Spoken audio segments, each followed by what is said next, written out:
कैसे उम्मीद करता हूँ बढ़िया होंगे। आज की क्लास में भी हम लोग अपने 10 सवाल लगाएंगे। जैसे कि मैंने कहा कि हर दिन अगर आप 10 क्वेश्चन लगाओगे तो आपका सिलेक्शन 100% होगा, कोई रोक नहीं सकता।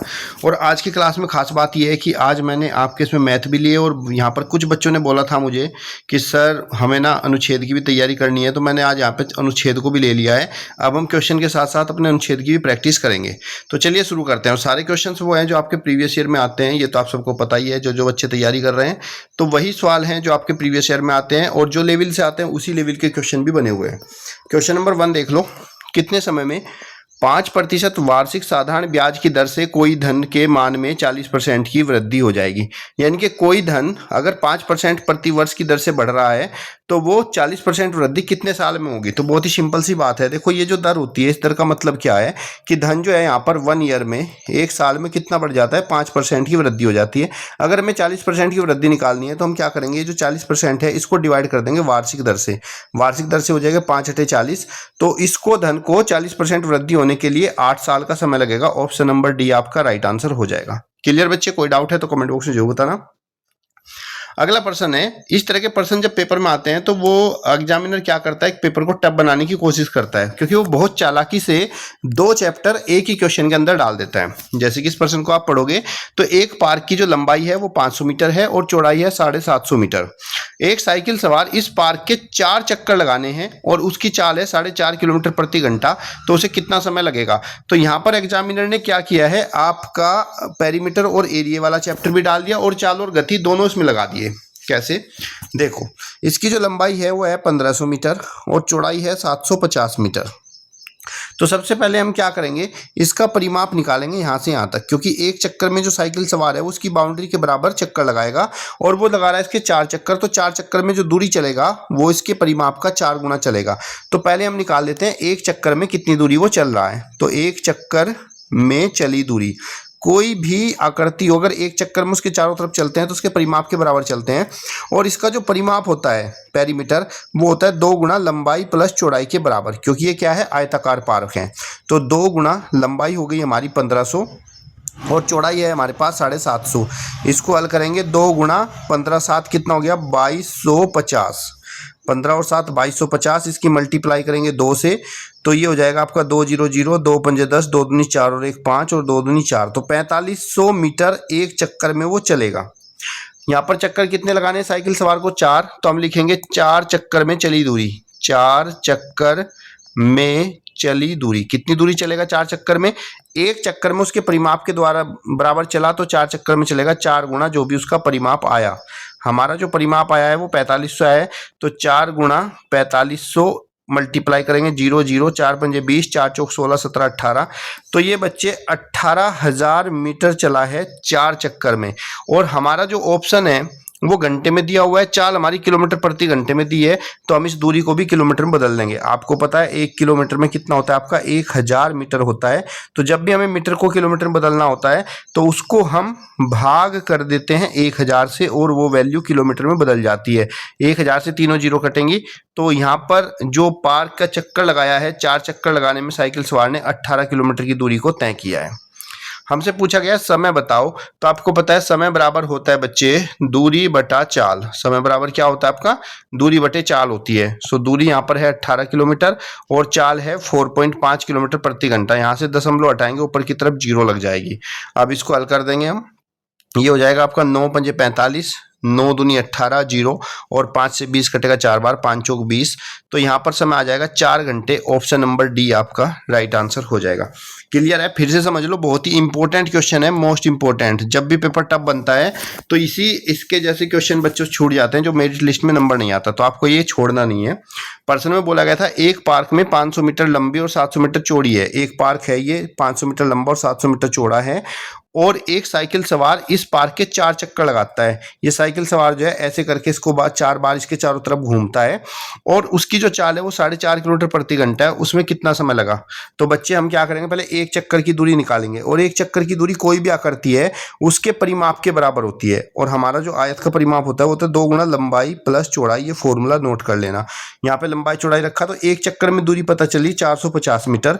फिर हमने 4 चक्कर में दूरी निकाल ली, 4 चक्कर में दूरी बराबर 4 गुना परिमाप आया था 4500 मल्टीप्लाई करी 18,000 मीटर हो गया 4 चक्कर में।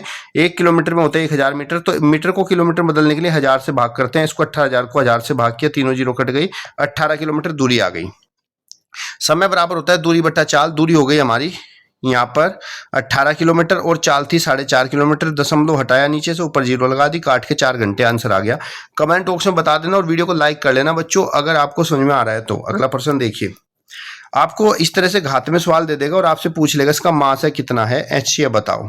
तो बच्चों मास है क्या होता है, जब इस तरह घातों में दिए जाते हैं भाज्य गुणनखंड, तो जो है भाज्य गुणनखंड कॉमन है। कॉमन का मतलब जो दोनों में है उनकी छोटी वाली घात, उनकी स्मॉलेस्ट पावर को हम देखेंगे, छोटी घात को देखेंगे। अब यहाँ पे देखो 2 की पावर 3 है और यहाँ पर भी 2 की पावर 5 है, दो दोनों में है, लेकिन छोटी घात यहाँ पर 2 की पावर 3 है तो HCF में 2 की पावर 3 लेंगे। फिर इंटू में ये 3 की घात 10 है और ये 3 की घात 1 है तो इंटू में हम 3 लेंगे। उसके बाद 5 इधर तो है लेकिन इधर 5 नहीं है तो 5 को नहीं लेंगे, 7 इधर है और इधर नहीं है तो 7 को भी नहीं लेंगे। तो फाइनली हमारा जो मासा हो जाएगा वो 2 की घात 3 गुणा 3 हो जाएगा। ऑप्शन नंबर बी आपका राइट आंसर। तो जब भी आपको ऐसा मासा पूछा जाए तो आपको देखना है कौन कौन इन दोनों में कॉमन है, और जो इन दोनों में कॉमन है उसमें से उनकी छोटी वाली पावर लेंगे, छोटी वाली घात ले लेंगे। अगला प्रश्न है आपका 500 का 4 किलोग्राम, 500 ग्राम 4 किलो का कितने प्रतिशत है। तो बच्चे ध्यान रखना ए बी का कितना प्रतिशत है। अगर ऐसे दिया जाए ए बी का कितना प्रतिशत है, तो मैंने क्या बताया था कि जिसको हम वैल्यू निकाल रहे हैं वो ऊपर रखेंगे और टोटल वैल्यू हमेशा नीचे और इनटू 100 करेंगे तो प्रतिशत वैल्यू निकल कर आ जाती है। लेकिन इसमें एक बात दूसरी हमें याद रखनी है, यूनिट भी समान होनी चाहिए। जो यूनिट ए की है वही यूनिट बी की होनी चाहिए, यानी कि ए अगर किलोग्राम में है तो बी भी किलोग्राम में होना चाहिए, ए अगर ग्राम में है तो बी भी आपका ग्राम में ही होना चाहिए। ये बातें ध्यान रखनी है। अब इस प्रश्न में पूछा है 500 ग्राम का 4 किलोग्राम कितना प्रतिशत है, तो यहाँ पर जो हमारा 4 किलोग्राम है इसको पहले ग्राम में बदलेंगे। तो आपको पता है ना 1 किलोग्राम में कितना होता है आपका 1000 ग्राम होता है। सो 4 किलो में हो जाएगा, 4 की 1000 से गुणा करेंगे 4000 ग्राम। अब हम पर्सन को ऐसे बोल सकते हैं कि 500 ग्राम जो है वो 4000 ग्राम का कितने प्रतिशत है। तो प्रतिशत वैल्यू निकालने के लिए हम क्या करते हैं, ए बी का कितना प्रतिशत, जो वैल्यू ऊपर है पार्शियली उसको ऊपर रखते हैं और उसको डिवाइड करेंगे किससे, 4000 से, और इनटू में हमारा 100 हो जाएगा। सोल्व करेंगे, दोनों जीरो से दोनों जीरो कैंसिल, इस जीरो से ये वाला जीरो कैंसिल, 2 दूनी 4 और 2 से 50 कटेगा 25 बार। तो कितना हो गया 25 डिवाइड बाय 2, इसको भाग करेंगे तो 2 एकम 2, 2 आपका हो जाएगा 2 दूनी 4 और 2 पंजे 10, तो आंसर आएगा 12.5%। ऑप्शन नंबर ए आपका राइट आंसर। अब पेपर में भूलना मत क्या है, अगर ए बी का पूछा गया कितना प्रतिशत है तो क्या करेंगे, ए को ऊपर और टोटल जो वैल्यू होती है उसको नीचे रखते हैं इंटू 100, और यूनिट हमारी समान होनी चाहिए, अगर नहीं है तो समान बनाएंगे। किसी संख्या में से 600 के 70% का 2/3 घटाने पर 320 प्राप्त होता है, वो संख्या क्या है। तो आप मान के चलो, माना वो संख्या आपकी x है, इस x में से उस संख्या में से 600 के 70 यानी कि 600 का 70% घटाओ और फिर इसका भी जो आएगा उसका 2/3 यानी कि 2/3 घटाने पर कितना मिलता है, 320। अब इसको हल करेंगे, x माइनस 600 का 70 मतलब हो गया 600 गुणा 70 बटे 100। जब भी किसी वैल्यू का प्रतिशत निकालते हैं क्या करते हैं, संख्या और प्रतिशत की गुणा करके 100 से भाग और फिर गुणा में इसका 2/3 है और ये बराबर है 320 का। अब इसको हल करेंगे, दोनों जीरो से दोनों जीरो कट जाएंगी, ये हमारा हो जाएगा और 3 से भी कट जाएगा, 3 दूनी आपका 6, तो ये हो जाएगा x माइनस 2 दूनी 4 और 70 की गुणा, 70 गुणा 2 गुणा 2, 2 दूनी 4, 70 दूनी 70 चौक के 280 बराबर हो जाएगा 320। अब बच्चे x का मान निकालेंगे, तो x बराबर, देखो जब x का मान निकालेंगे तो जो x के साथ माइनस में होता है बराबर से इधर जाकर उसका निशान बदल जाता है, तो हो जाएगा 320 प्लस 280। इसको हल करेंगे, x बराबर ये हो जाएगा आपका 320 और 80 400 500 600, तो x बराबर हमारा 600 हो जाएगा। वो संख्या भी हमारी 600 ही होगी। ऑप्शन नंबर बी आपका राइट आंसर हो जाएगा। क्लियर बच्चे, कोई डाउट है तो कमेंट बॉक्स में पूछ लेना। एक बार फिर से रिपीट करा देता हूँ, क्वेश्चन अच्छा है। प्रश्न में पूछा गया किसी संख्या में से 600 के 70% का 2/3 घटाने पर 320 प्राप्त होता है वो संख्या कितनी होगी। तो हमने क्या किया, पहले मान लिया, क्या मान लिया कि भाई माना जो संख्या है वो हमारी क्या है, x है। तो परसेंट के अनुसार x में से माइनस करना है 600 का 70% और फिर उसका भी 2 तिहाई जो कि बराबर होगा 320 का।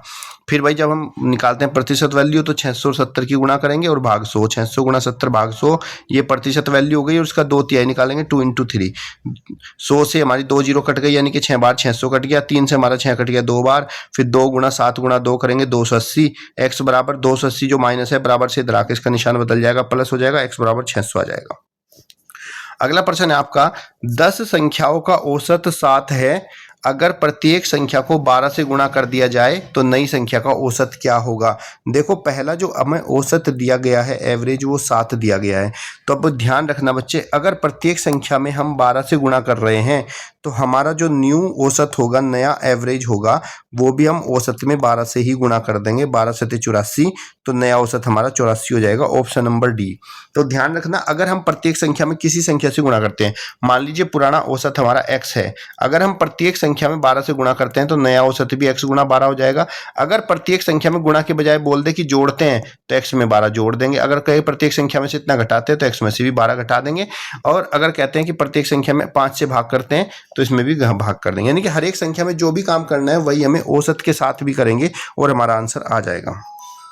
अगला प्रश्न है आपका, एक संख्या दी गई है आपको 6, 7, 3, 5 और यहाँ पे स्टार लगा दिया, और एक में छोटी से छोटी इनमें से कौन सी संख्या रखी है कि 9 से पूरी पूरी डिवाइड हो जाए। तो उसके लिए हम क्या करते हैं बच्चे, 9 से कौन सी संख्या डिवाइड होती है जिसमें अंकों का योगफल 9 से कट जाए। तो उसके लिए क्या करेंगे, पहले अंकों को जोड़ लेंगे। 6 + 7 + 3 + 5 + 1 ये हो जाएगा 7, 6, 13, 3, 16 और 16, 5, 21 और 1, 22 ऐड करने पर कितना आया 22। फिर जो इनको प्लस करने पर संख्या आई उनके भी अंकों को आपस में फिर से जोड़ लेंगे। 2, 2 कितना हो गया हमारा 4। फाइनली जब एक डिजिट का नंबर बचेगा, इस एक डिजिट के नंबर को हमें 9 में से माइनस करना है। किससे कह रहा है, 9 से। तो 9 में से माइनस करेंगे 4 को, आंसर आ जाएगा 5, ऑप्शन नंबर सी। तो वो छोटी छोटी संख्या हमारी 5 हो जाएगी। अगला प्रश्न है, एक कक्षा में 20 लड़कों का औसत भार 160 है तथा शेष 5 लड़कों का वजन 50 किलो है। कक्षा में सभी लड़कों का औसत भार कितना होगा, हमें ये बताना है। तो देखो हम क्या करेंगे, हमें यहाँ पे 20 लड़कों का औसत भार दिया है 160, तो 20 लड़कों का जो 20 बॉयज हैं उनका टोटल मास निकाल लेंगे। टोटल मास यानी कि टोटल भार निकाल लेंगे। तो भार कैसे निकालते हैं, जब हमें औसत दिया जाता है तो लड़कों की संख्या और औसत की गुणा कर लेंगे। 20 × 160 ये हो जाएगा आपका 16 दूनी 32, तो 3200 किलोग्राम हो जाएगा 20 लड़कों का वजन। और फिर बचे हुए 5 लड़कों का कितना औसत है, 50 किलोग्राम है, तथा शेष 5 लड़कों का औसत कितना है 50। तो यहाँ पर हम 5 बॉयज का भी औसत निकाल लेंगे। 5 बॉयज का टोटल मास हो जाएगा 5 × 50 बराबर 250 किलोग्राम। अब हमें बताना टोटल सभी लड़कों का औसत भार कितने हैं। तो टोटल लड़के कितने हो गए हमारे पास, ये देख लो पहले। यहाँ पर बच्चे 20 और 5 हमने जोड़ा तो टोटल हो गए 25 बॉय। टोटल हो गए हमारे पास 25 बॉय, 25 लड़के हो गए। अब 25 लड़कों का टोटल भाग कितना हो गया, इसको प्लस करेंगे, 3200 में 250 जोड़ेंगे तो ये आपका हो जाएगा 3450 किलोग्राम। अब एवरेज क्या होता है, एवरेज बराबर होता है कुल भाग 3450 टोटल भार को भाग करेंगे लड़कों की संख्या से। इसको हल करेंगे हम। यहाँ पे बच्चे 5 × 5 = 25, ये कटेगा 5 × 6 = 30, बचा कितना 4, 5 × 9 = 45, 0 फिर 5 से काट देंगे, 5 × 5 बचा हमारे पास 1, 5 × 3 = 15 और 5 × 8 = 40। तो सभी लड़कों का जो औसत है वो 138 किलोग्राम हो जाएगा। ऑप्शन नंबर ए आपका राइट आंसर। जैसे कि मैंने आपको बताया इस वाली क्लास में इस बार हम अनुच्छेद भी लेकर आए हैं, तो पहले ध्यान से इस अनुच्छेद को पढ़ेंगे, उसके बाद फिर हमें इसके आंसर देने हैं। प्रश्न में बोला गया है, किसी जमाने में एक जंगल में एक बड़े पेड़ पर कोए का एक जोड़ा रहता था। इस पेड़ की छाया में प्राय दूर दूर से पशु आराम करने के लिए आते थे।